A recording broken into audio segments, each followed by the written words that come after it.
న్యాచురల్గా గర్భం రావాలి అంటే ఏ టైంలో కలవాలి అనేది చాలామంది కామన్గా అడిగే క్వశ్చన్. సో షార్ట్ ఆన్సర్ వచ్చేసి ఫర్టైల్ విండో. ఫర్టైల్ విండో అంటే ఏంటి? ఫర్టైల్ విండోలో మీ ఎగ్ రిలీజ్ అవుతుంది మరియు మీ యూట్రస్ కూడా ఆ పిండాన్ని యాక్సెప్ట్ చేసే స్టేజ్లో ఉంటుంది అనమాట. ఈ ఫర్టైల్ విండోని ఎలా క్యాలిక్యులేట్ చేయాలి? పీరియడ్స్ డ్యూరేషన్ నుంచి క్యాలిక్యులేట్ చేసుకోవాలి. కొంతమంది ఆడవాళ్ళకి 30 రోజులకి, కొంతమందికి 28 రోజులకి, మరి కొంతమందికి 25 రోజులకి ఉంటుంది.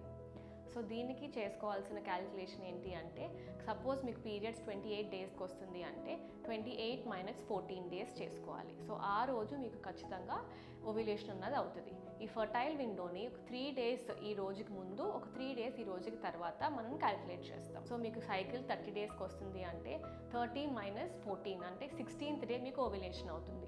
సో మీ ఫర్టైల్ విండో వచ్చేసి డే 12 to డే 18 అనుకోవచ్చు. సో ఈ టైంలో మీరు ఖచ్చితంగా ట్రై చేయాలి if you're trying to get pregnant naturally.